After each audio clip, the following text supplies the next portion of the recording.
They didn't leave. They were taken.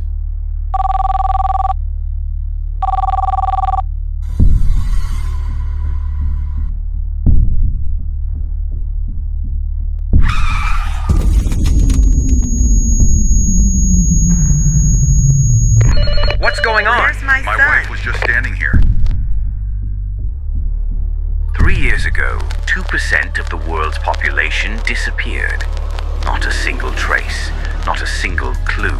What if it wasn't a random choice?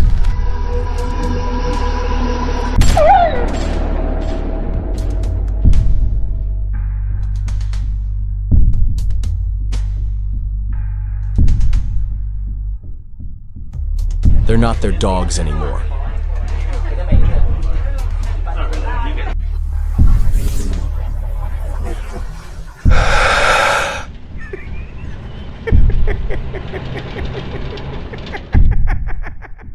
Is that real? What if there never was?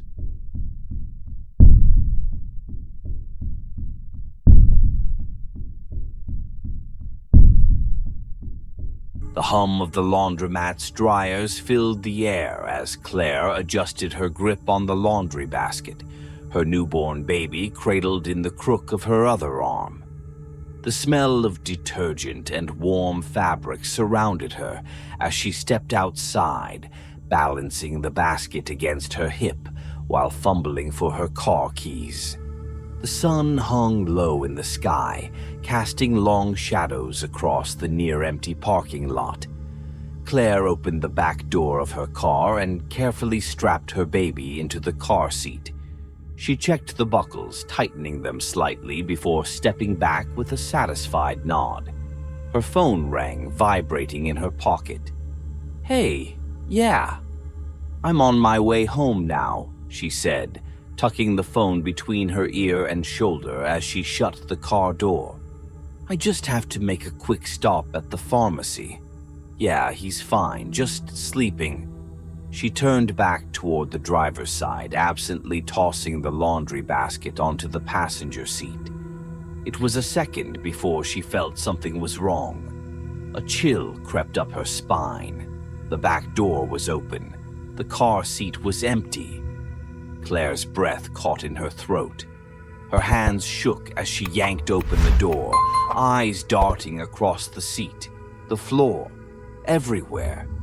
No, no, no. She tore through the laundry as if her baby had somehow slipped into the folds of fabric. Her pulse roared in her ears. She stumbled back, spinning in place, her eyes scanning the parking lot in frantic desperation. "Help!" she screamed. "Somebody help me!" A few feet away, a boy stood frozen in place, his face twisted in shock and terror. His hands trembled as he pointed to the empty space beside him. "My dad!" His voice cracked. "He was right here." Claire barely heard him. She turned wildly, her breath coming in ragged gasps. Cars passed along the street, oblivious to the chaos unfolding. Someone inside the laundromat glanced out the window, frowning. Then a sound shattered the air, metal crunching against metal. Across the street, a sedan slammed into the back of a parked car. The driver's seat was empty. A woman ran out of a diner, her hands gripping the sides of her head as she screamed a name over and over. A man clutched his phone, his voice breaking. "Anna! Anna! Are you there?" Then the first siren wailed in the distance. Another scream. A horn blared, the sound stretching endlessly. Claire's legs buckled. She caught herself against the car, her fingers clawing at the metal. She wasn't alone. All around, people began to panic. Phones rang, voices cracked, footsteps pounded against the pavement. Somebody's child was missing. Somebody's wife was gone. Somebody's husband had vanished in the middle of a conversation. And it wasn't just here, it was everywhere. Miles away, a subway train screeched to a stop, its conductor no longer at the controls, a classroom filled with wailing children as their teachers' clothes crumpled to the floor. A father stood in his backyard calling his son's name into the emptiness. And in 1,000 places, 1,000 hands reached for someone who was no longer there. Millions of voices flooded the 911 lines, each one frantically pleading for an explanation. But there was none. There was only absence. Kevin Garvey's breath came in steady bursts as his feet hit the pavement, his morning jog taking him through the quiet streets of Mapleton. The town was still asleep, bathed in the soft glow of early sunlight. The world had grown quieter over the past 3 years, the way a house feels when someone who used to live in it is suddenly gone. His earbuds buzzed with the morning news. Today marks the 3rd anniversary of the October 14th event, the unexplained phenomenon that saw over 2% of the world's population vanish without a trace. Scientists remain divided on theories, while religious leaders continue to... Kevin exhaled sharply and pulled out his earbuds. He didn't need to hear the rest. The world could keep theorizing all it wanted. No one had answers. No one ever would. The air smelled of damp earth from the night's rain, the streets slick with fading puddles. Mapleton had survived, but it had changed. The weight of absence was everywhere. Empty houses that no one wanted to buy, businesses that had closed and never reopened, people walking through life like they were waiting for something to pull them back into reality. As he turned a corner, he spotted movement ahead. A dog. It stood in the middle of the street, ears perked, watching him. A brown mutt, scruffy but not wild. It had a collar. Someone was missing this dog. Kevin slowed his pace and crouched slightly, extending a hand. "Hey, buddy, you lost." The dog hesitated, sniffing the air, then took a tentative step forward. That's when the gunshot rang out. Kevin flinched as the sharp crack echoed through the empty street. The dog collapsed, a small yelp escaping its throat before it hit the ground. Kevin's breath caught in his chest. A truck idled a few feet away, the barrel of a rifle still visible from the open window. The man behind the wheel was shadowed, but Kevin could see his face, expressionless, calm. Their eyes met. Then the man drove off. Kevin stood frozen, the scent of gunpowder still lingering in the air. His pulse pounded as he approached the dog, dropping to one knee. It was still warm. He reached for its collar, flipping over the small metal tag. A name, an address. Someone was waiting for it to come home. But just like the others, it wouldn't. At school, Jill Garvey sat in silence as the other students bowed their heads. The morning prayer had become a routine now. Every day, another plea for those who vanished to return, as if 3 years of absence meant nothing. Jill didn't pray. She sat with her arms crossed, watching the clock as whispers filled the room. Someone was crying quietly in the back. Maybe a teacher, maybe a student. It was hard to tell anymore. She turned her head toward the window, watching the wind rustle the trees outside. The world kept moving, even when you didn't want it to. On the television in Kevin's office, a panel of experts debated. Was this the rapture? A shift in human evolution? A global conspiracy? The arguments had not changed. Religious leaders saw it as divine selection. Scientists struggled with the impossible reality of a simultaneous disappearance. Politicians, desperate for answers, turned the conversation into something more convenient.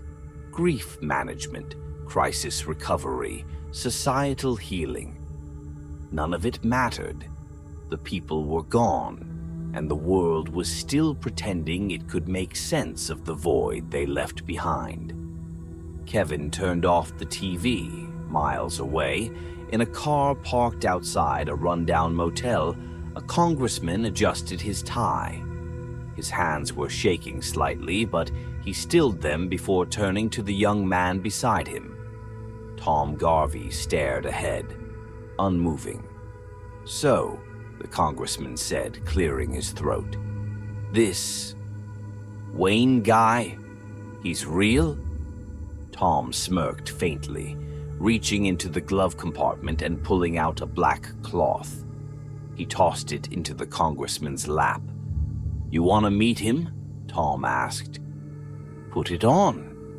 The congressman hesitated. Tom just smiled. "You want to be free from the pain or not?" Lori Garvey woke to silence. The house she lived in was barren, stripped of anything personal. White walls, white furniture, a single bed.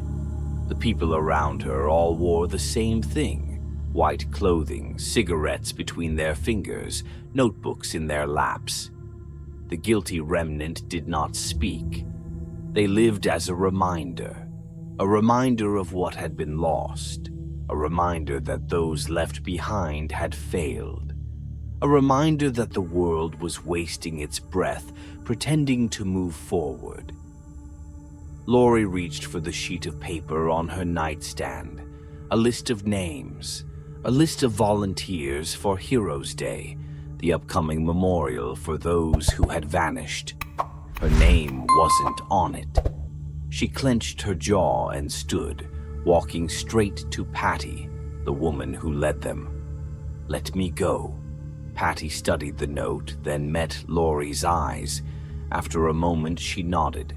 At the mayor's office, Kevin sat across from Lucy Warburton as she went over final details for the upcoming Heroes Day parade. The town needed it, she insisted.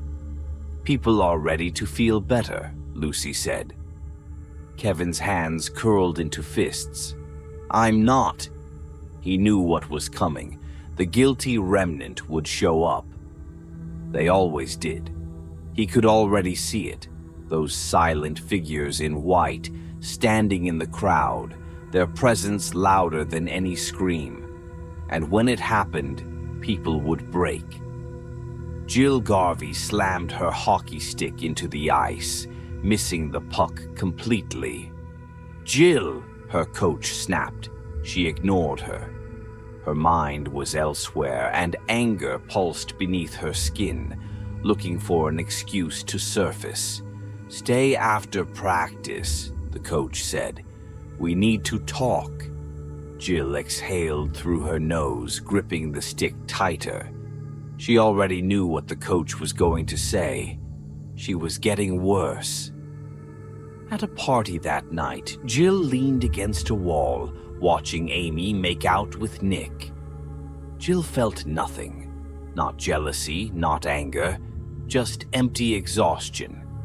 She took a long drag from the joint in her hand, exhaling slowly. Somewhere outside, a group of kids talked about an urban legend, wild dogs roaming the streets, former pets that had lost their minds after their owners disappeared. Jill turned the thought over in her mind. Maybe the dogs weren't the only ones who went feral. Kevin sat at his kitchen table, whiskey glass in hand. The house was too quiet. Once it had been full. His wife, his kids, noise, arguments, laughter. Now it was just him, nursing a drink in the dark, waiting for sleep that never came easily. His phone buzzed. He ignored it. Somewhere outside, the wind howled. In the darkness, something moved past his window. A deer. Kevin stared at it, his grip tightening around his glass. For a moment he thought of the dog, of the man with the rifle. Then, from the shadows, a pack of dogs emerged.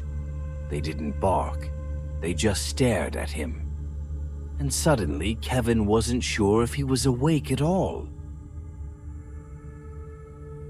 The day of Heroes Day arrived with an uneasy stillness, as if even the air itself was bracing for something to go wrong. Kevin Garvey stood near the town square, watching as workers finished setting up the parade stage. Banners hung from lampposts, their bright colors feeling almost offensive against the backdrop of a town that had never truly recovered. Lucy Warburton, the mayor, stood at the podium, briefing local officials. "This is important," she was saying. "People need to feel better." Kevin crossed his arms, the tightness in his chest growing. "You really think a parade will fix this?" Lucy gave him a sharp look. "Number, but at least we're trying." Kevin exhaled through his nose, scanning the growing crowd. He knew what was coming. The guilty remnant would show up. They always did. And when they did, people would break.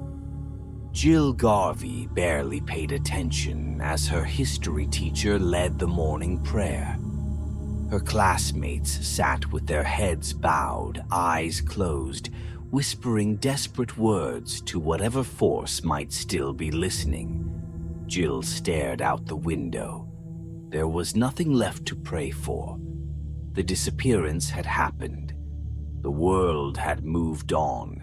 People just didn't want to admit it. The teacher murmured an amen. Jill didn't bother saying it back. On TV, the same debate raged on. Scientists versus faith, logic versus blind hope. One religious leader leaned forward, eyes burning with conviction. This was the rapture, he insisted. The chosen ones were taken. A scientist scoffed. Children vanished alongside murderers. It was random. There was no selection, no logic. Kevin turned off the TV. They had spent 3 years trying to understand something that didn't want to be understood, and they were still exactly where they started. In a dark car parked on the outskirts of town, the congressman adjusted his tie. His hands twitched slightly, a nervous habit. Tom Garvey sat beside him, expression blank. "So," the congressman said, his voice tight, "this Wayne guy, he's real?" Tom reached into the glove compartment and pulled out a black cloth. He tossed it into the congressman's lap. "You want to meet him?" Tom asked.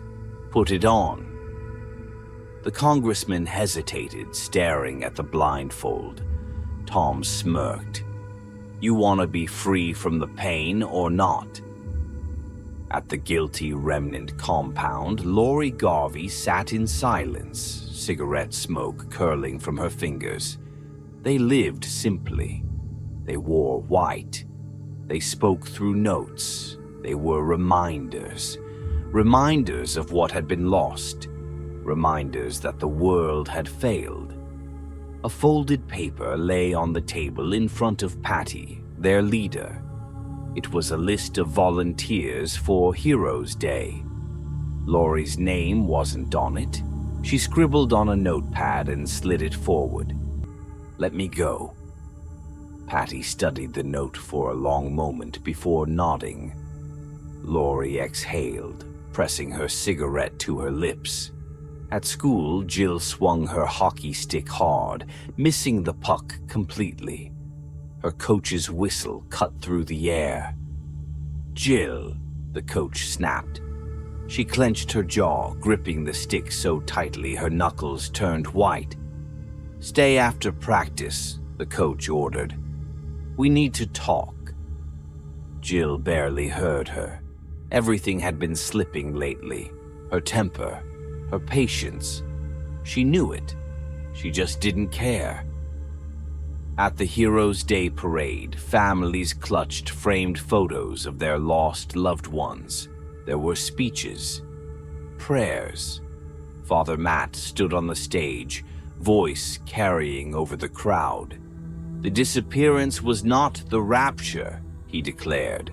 The people who vanished were not chosen. He handed out leaflets listing the sins of the departed. Murders, affairs, abandonment.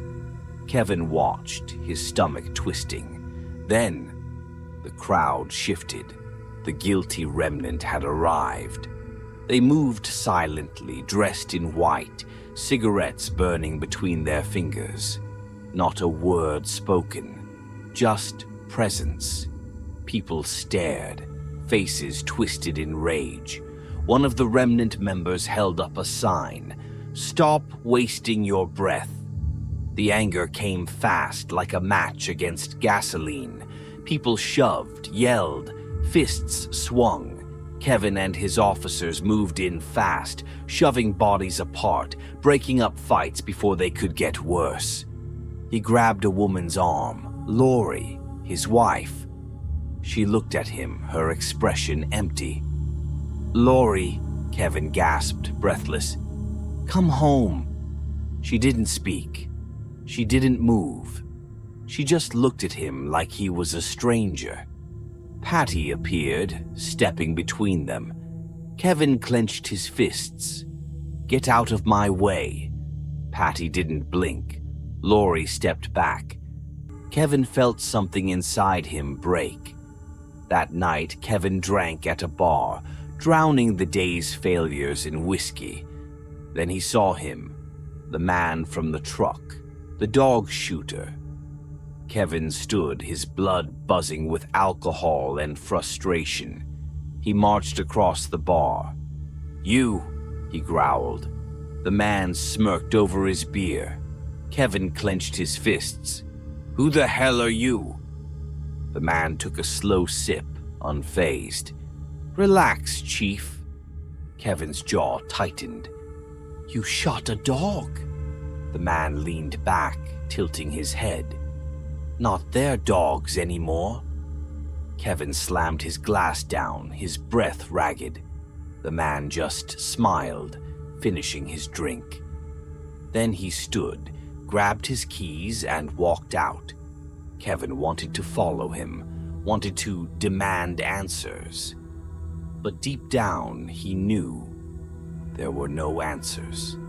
Jill stood outside the party, arms crossed as she watched Amy make out with Nick. She felt nothing. Not jealousy, not anger, just exhaustion. Somewhere nearby, Adam and Scott Frost whispered about wild dogs roaming the streets. Jill inhaled smoke from her joint, her thoughts clouded. Maybe the dogs weren't the only ones who had gone feral. Kevin drove home, the road stretching dark and empty before him. Then, movement. A deer. It stood in the middle of the road, staring at him. Kevin's heart pounded. From the shadows, a pack of dogs emerged, silent, watching, waiting. Then they lunged. Kevin barely had time to react before the deer was ripped apart. The dog shooter stepped out from the trees, rifle slung over his shoulder. Kevin's breath came fast and sharp. The man smirked. "Told you." Kevin's grip tightened around his gun. For the first time in 3 years, he truly questioned if he was awake. Kevin Garvey woke to the sound of knocking. Not on the door, not on the window. It was coming from inside his head. A deep, rhythmic pounding, like someone was trapped in a place he couldn't see. He sat up, too fast, the whiskey from the night before still thick in his system. The room was dark except for the blinking red light of his alarm clock. 3:14 a.m. A dream. Just a dream. Then he heard it again. A sharp, deliberate knock. 3 times. He turned toward the bedroom door. Nothing. The house was silent. Kevin ran a hand down his face, exhaling. He needed water, needed clarity. He pushed himself out of bed and padded toward the kitchen. The house felt different, too still, the air too thick. He flicked on the light. The bagel toaster sat on the counter. He frowned. 3 days ago, he had put 2 bagels inside. They never came out. He had ripped the machine apart, convinced something had happened to them. But now, the bagels were sitting neatly on a plate beside the toaster, untouched. Kevin stared. A noise outside. He turned toward the window. A deer stood in his yard, its breath misting in the cold air. It stared at him. A shadow moved behind it. Kevin's breath caught.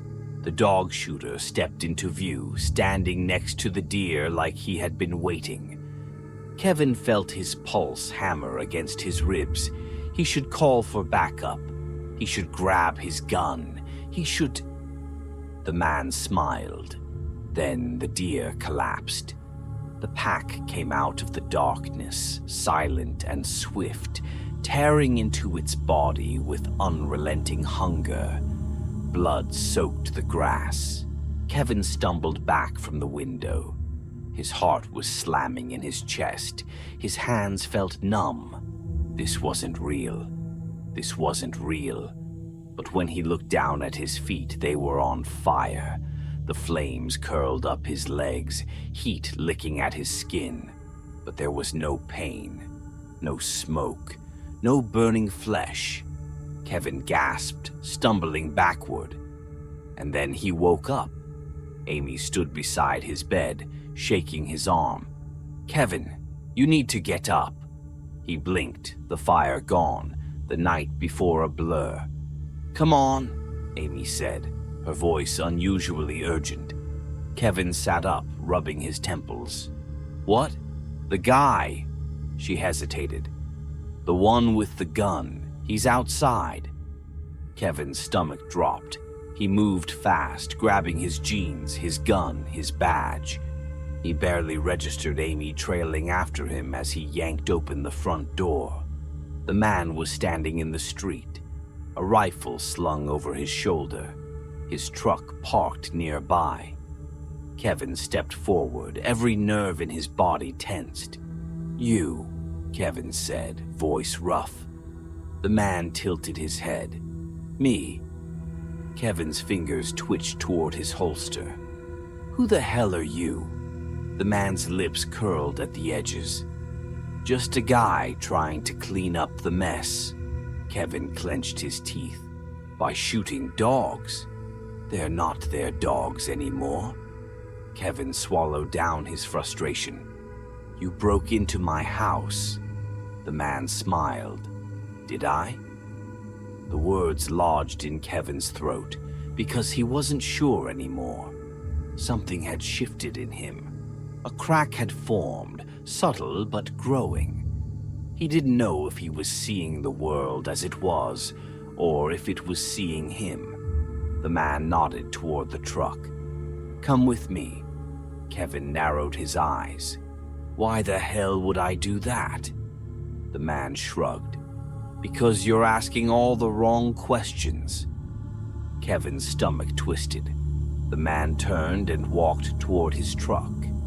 He left the passenger door open, waiting. Kevin's heart pounded. He could feel Amy watching from the porch. He could walk away. Forget this ever happened. Or he could follow the crack to wherever it led. Somewhere far away, Lori Garvey led Meg through the woods, handing her an axe. Meg hesitated. "What is this?" Lori motioned toward the tree in front of them. "Cut it down." Meg clenched her jaw. She had been waiting for weeks to be initiated into the guilty remnant, but all she had been given were meaningless tasks. chores. But as she raised the axe, something clicked into place. The motion, the weight. It wasn't about the tree. It was about letting go. She swung. The impact jolted up her arms, but she gritted her teeth and swung again. And again. The tree cracked. Meg exhaled, sweat dripping down her back, her breath coming in shaky gasps. Then she laughed. Laurie watched, silent. Meg understood now. She raised the axe one last time, and the tree fell. Nora Durst sat in a coffee shop, a gun tucked into her purse. Across from her, Jill Garvey watched. Nora dropped her coffee mug on the floor, watching it shatter. People glanced over, but no one said a word. Jill narrowed her eyes. She and Amy had followed Nora here because something felt off about her. Now, watching her sit calmly with a broken cup at her feet, Jill felt the same sensation she always had since October 14th.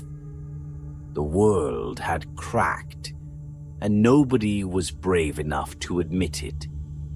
Kevin Garvey sat in the passenger seat of the truck, gripping the seatbelt tightly.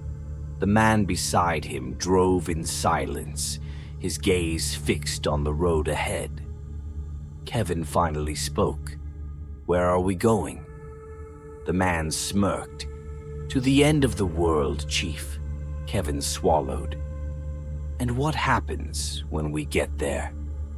The man's smile widened. "We see if it was ever real to begin with." Kevin exhaled slowly, staring out the window. The town of Mapleton disappeared behind them, swallowed by the fog of the early morning. And Kevin Garvey, for the first time in years, had no idea if he was awake.